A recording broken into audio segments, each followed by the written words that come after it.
Hi friends, आज शुरू करते हैं आई हेट यू रीमेक का पार्ट 13। पिछले पार्ट में हमने सुना था शाहजहान इप्पू को सेकंड चांस देने के लिए रेडी हो जाता है। इप्पू भी जान के साथ कोई ना कोई ट्रिक खेलता ही रहता है। अब आगे की स्टोरी। जान जैसे ही नींद टूटता है उसे लगता है कि कोई इंसान उसे टाइटली गले लगाया हुआ है। वो अभी भी नींद में था और नींद में हाथ लगाते हुए उस इंसान की तरफ हाथ फैलाने लगता है। उसके नोज और माउथ को पुल करने लगता है। हिप्पो कहता है, क्या तुम मुझे सफोकेटेड करते हुए मारना चाहते हो? जान हिप्पो की वॉइस सुनकर वो कम्प्लीटली पूरी तरह शॉक हो जाता है। तुम यहाँ पर? वो डोर की तरफ देखने लगता है। उससे अच्छे तरीके से याद था लास्ट नाइट उसने ही इबो को किक मारते हुए यहाँ से निकाला था। फिर वो यहाँ पर कैसे आया? इबो कॉन्फिडेंस से आउट करते हुए कहता है, शायद मैं नींद में चलने की आदत हो गया है, इसीलिए ये सब कुछ हो रहा है। जहान की आंखें बड़ी हो जाता है। इबो फिर स्लीप वर्क उससे कब से होने लगा? ये बास्टर्ड एक्चुअली फिर से उसके साथ गेम खेल रहा है, उसके साथ फिर से ट्रेड कर रहा है। जहान कहता है, तुम स्लीप वर्क झूठ बोलना कब बंद करोगे? तुम सीक्रेटली मेरे रूम में आए हो, तुम्हारे पास ज़रूर स्पेयर की होगा। मुझे अच्छी तरीके से याद था कि मैं रूम को लॉक करके सोया था। तुम्हें अगर नींद में चलने की आदत है तो फिर तुमने स्पेयर की ली और फिर डोर ओपन करके रूम में आए। इपो भी इनोसेंट बनते हुए कहता है, तुम्हें पता है ना मैं कितना ज़्यादा जीनियस हूँ। जब मैं नींद में चलता हूँ तो मेरी एबिलिटी और ज़्यादा बढ़ जाता है। इपो जान को अपना और करीब खींचते हुए पाउटी फेस के साथ उसकी तरफ देखने लगता है। जान अपनी आंखें को रोल करते हुए कहता है, मेरे पास अब कोई मूड नहीं है तुम्हारे साथ आर्गूमेंट करने के लिए। ये कहकर वो वॉशरूम की तरफ जाने ही लगता है। हिप्पो कहता है, माय डियर वाइफी, क्या हम लोग एक साथ में सवाल लें? इससे टाइम भी वेस्ट नहीं होगा।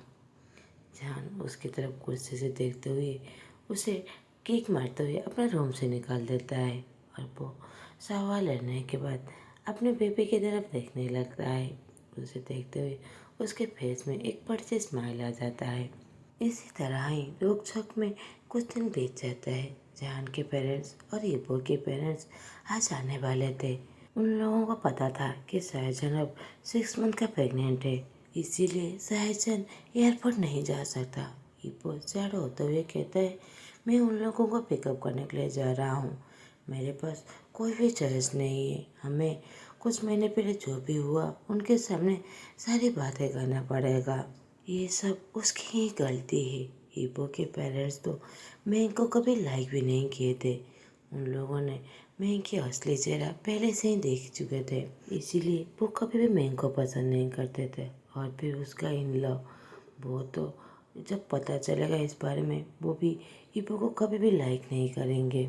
जैन इबो को काम डाउन करते हुए कहता है, तुम उन लोगों को कुछ भी मत कहना, हमारा बेबी पूरी तरह सेफ है। ये बस एक एक्सीडेंट था और मिसअंडरस्टैंडिंग। मैं सब कुछ मेरे और तुम्हारे पेरेंट्स को सब कुछ एक्सप्लेन कर दूंगा। तुम ज़्यादा वरीड मत हो। ये सब कुछ में इबो की कोई भी गलती नहीं था, ये सब मैं की गलती थी। उसने इजीली इबो को मैनिपुलेट कर लिया था, जिसकी वजह से वो किसी भी इंसान को रिस्क में डालने के लिए भी रेडी हो जाता था। इबो मगर इस बात को मानने के लिए तैयार नहीं था। वो सारी गलती के बजाय खुद को मानता था, ये सब मेरी गलती है। मुझे मेरी सारी गलतियों को एडमिट कर लेना चाहिए। मुझे पता है मेरा पेरेंट्स बहुत ज़्यादा डिसअपॉइंट होंगे। मैंने उन लोगों की बात नहीं माना, मैंने तुम्हें हार्म किया, हमारे बेबी को हार्म किया। पर सच्ची में बहुत ज़्यादा गिल्टी था। जान इबो को गले लगाते हुए उसके बैग को रब करने लगता है। जहान कहता है, तुम इतनी बड़ी बातें मत सोचो, कोई बात नहीं, मैं उन्हें कह दूंगा कि मैं प्रेगनेंसी की वजह से कुछ अगले देखना नहीं चाहता था, इसीलिए मैंने डिसाइड किया कि बेबी को मशीन में ही ग्रो करने के लिए। इसीलिए तुम्हें ज़्यादा सोच मत हो, सब कुछ भूल जाते हैं। अब हम लोग पेरेंट्स बनने वाले हैं, हमारे चारों तरफ बस खुशियाँ हैं। अब तुम जाओ, मैं वेट कर रहा हूँ। उन लोगों को कुछ भी मत कहना। मेरे पेरेंट्स नहीं चाहते कि मैं बाहर कहीं पर जाऊँ। तुम अकेला ही जाओ, मैं बेबी का ख्याल रख रहा हूँ। जैसे ही वो वहाँ से चला जाता है, जहान किचन में जाता है और अपने शेफ को कहकर कुछ खाना बनाने के लिए कह देता है।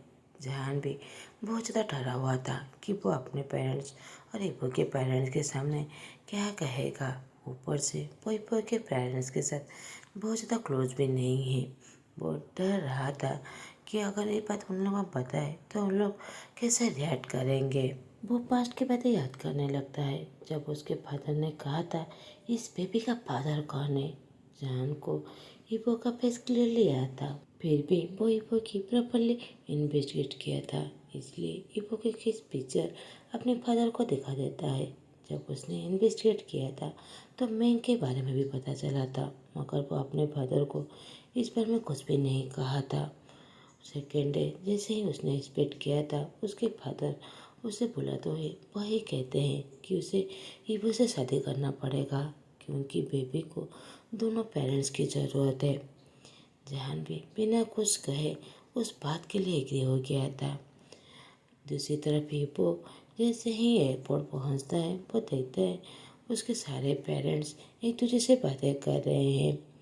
वो जहान के पेरेंट्स से बहुत बार मिल चुका था उस पार्टी में, मगर वो जहान से कभी नहीं मिला था, क्योंकि जहान को इस तरह का पार्टी में कोई भी इंटरेस्ट नहीं है। और ऊपर से जहान के पेरेंट्स अपने बेटे के बारे में ज़्यादा बातें भी नहीं करता था। ईपो सारे एल्डर्स के सामने जाकर ग्रेट करता है। ईपो के मॉम तो अपने बेटे को देखकर बहुत ज़्यादा खुश हो जाते हैं। तुम बहुत ज़्यादा हैंडसम दिख रहे हो, मैं श्योर हूँ शाहजहान को तुम अच्छे से ख्याल रख रहोगे, तुम उसे ज़्यादा काम नहीं दोगे। वो अभी प्रेग्नेंट है ना, उसका ख्याल रख रहे हो ना। ईपो भी एक्साइटेड होते हुए कहता है जहान पूरी तरह ठीक है, और हमारा बेबी भी, वो बेबी बॉय है और बहुत ज़्यादा हैंडसम है। ये कहते हुए उसके फेस में एक बड़ी सी स्माइल आ जाता है। ईपो के मोम देखकर तो और ज़्यादा खुश हो जाते हैं। वो अपने हस्बैंड की तरफ देखते हुए कहते हैं वाओ हनी, देखो हमारे बेटे को, बस सच्ची में बड़ा हो गया है। जहान के मदर भी कहते हैं मुझे पता है मेरा बेटा भी बहुत अच्छा है, तुम्हारी खुशी से लगता है मेरा बेटा एक अच्छा पार्टनर बन गया है। ईपो भी बड़ी सी स्माइल देते हुए कहते हैं आप ठीक कह रहे हैं, शाहजहान एक अच्छा पार्टनर है, मैं उससे बहुत ज़्यादा खुश हूँ। अब ईपो और सारे एल्डर्स अब घर की तरह जाने लगते हैं। जैसे ही वो लोग घर पर पहुँचते हैं, वो लोग सुनते हैं कि जान की वॉइस किचन रूम से आ रहा है।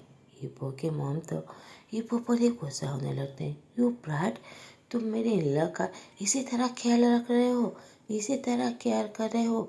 वो प्रेग्नेंट है और तुम उसे इस तरह काम करवा रहे हो।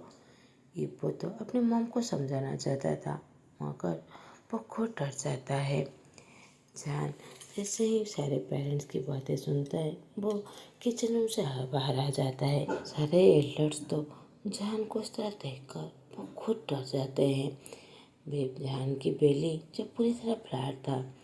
अब जान सारे पेरेंट्स को समझाने लगता है कि वो लोग ज़्यादा वरीड ना हो, उसका बेबी पूरी तरह ठीक है, एक न्यू मशीन में पूरी तरह डेवलप हो रहा है।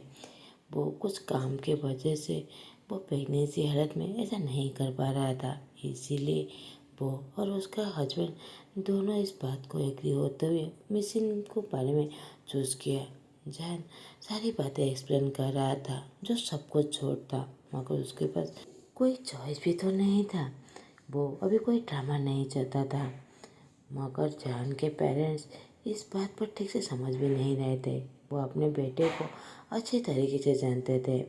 ईपो बात को टालते हुए कहते हैं हम लोग इस बारे में ज़्यादा बातें करेंगे, पहले जाकर कुछ खाना खा लेते हैं।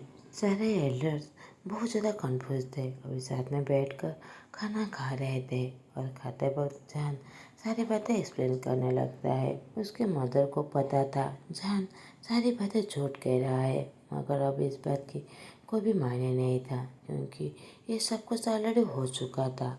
ऊपर से वो लोग ईपो के आंखों में क्लियरली देख सकते हैं कि वो जहान को मैडली प्यार करता है और उसके चारों तरफ एक पप्पी की तरह घूम रहा है।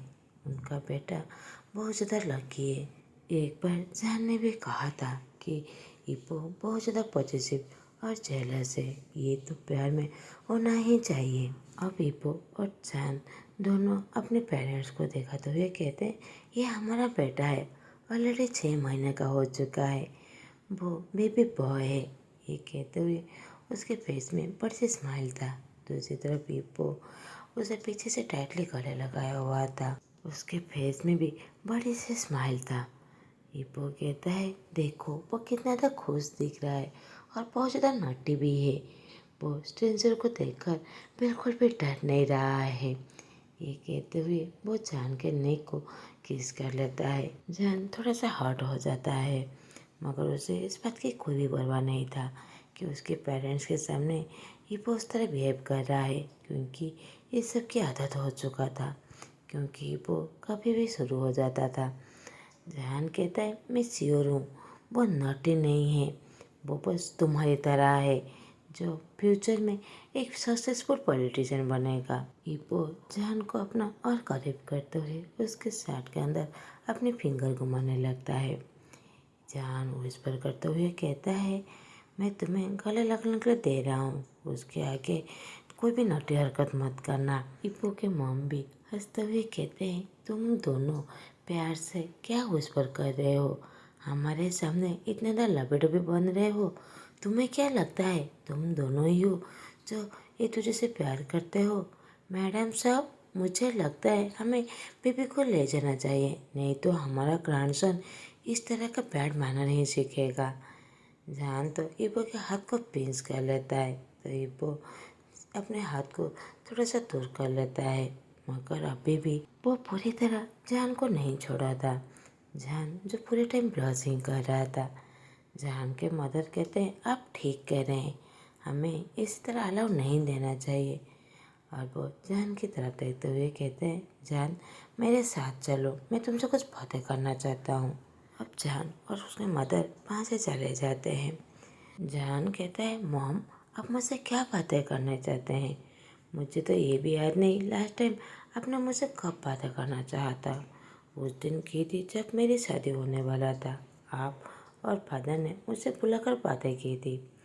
जहान के मदर सहाय करने लगते हैं, क्योंकि वो अपने बेटे को अच्छी तरीके से जानते हैं। वो ज़्यादा बातें करना पसंद नहीं करता, मगर अभी इस सब की कोई भी परवाह नहीं था। वो अपने बेटे के लिए बहुत ज़्यादा वरीड थे। कहते हैं, मुझे पता है मैं तुम्हारी मदर हूँ, सच्चाई बताओ क्या हुआ है? तुम क्या डेंजर में थे जिसकी वजह से अपने बेबी को खोने वाले थे? जहान कहता है, मम्मी आप ज़्यादा वरीड मत होइए, जो हो गया। अब हमारा बेबी पूरी तरह सेफ है, मैं सेफ हूँ। अभी वो मेरा बहुत ज़्यादा ख्याल रख रहा है, मैंने उसे सेकंड चांस दिया है, वो भी अपने प्यार को हमेशा शो करता है। इसीलिए मम्मा मुझ पर ट्रस्ट कीजिए, मैं पूरी तरह ठीक हूँ। ईपो के साथ तो पूरी तरह ठीक हूँ, वो मुझसे बहुत ज़्यादा प्यार करता है। जहान के मदर कहते हैं, मैं तो उसके आंखों में भी देख सकता हूँ कि वो तुमसे बहुत ज़्यादा प्यार करता है, मगर क्या तुम भी उसे प्यार करते हो? जहान सिंसियरली कहता है, हाँ मैं उसकी कंपनी बहुत ज़्यादा एंजॉय करता हूँ। जब भी मैं अपसेट होता हूँ तो वो मुझे हमेशा टीज करता रहता है, मुझे हमेशा खुश रखने की कोशिश करता है। मैं भी उसके साथ बहुत ज़्यादा खुश हूँ। जहान के मदर ये बात सुनकर बहुत ज़्यादा खुश हो जाते हैं। अगर तुम्हें कोई भी ज़रूरत हो तो हमें ज़रूर कहना, मैं और तुम्हारे डैड तुम्हारे साथ हमेशा है। तुम हमसे कुछ भी बातें कर सकते हो, तुम हमारे एकलौते बेटे हो। याद रखना, मामा और दादा तुम्हें बहुत ज़्यादा प्यार करते हैं, कोई भी तुम्हें बुली नहीं कर सकता, नहीं तो हम उसे नहीं छोड़ेंगे। जहाद ये बात सुनकर बहुत ज़्यादा खुश हो जाता है और अपनी मम्मा को गले लगा लेता है।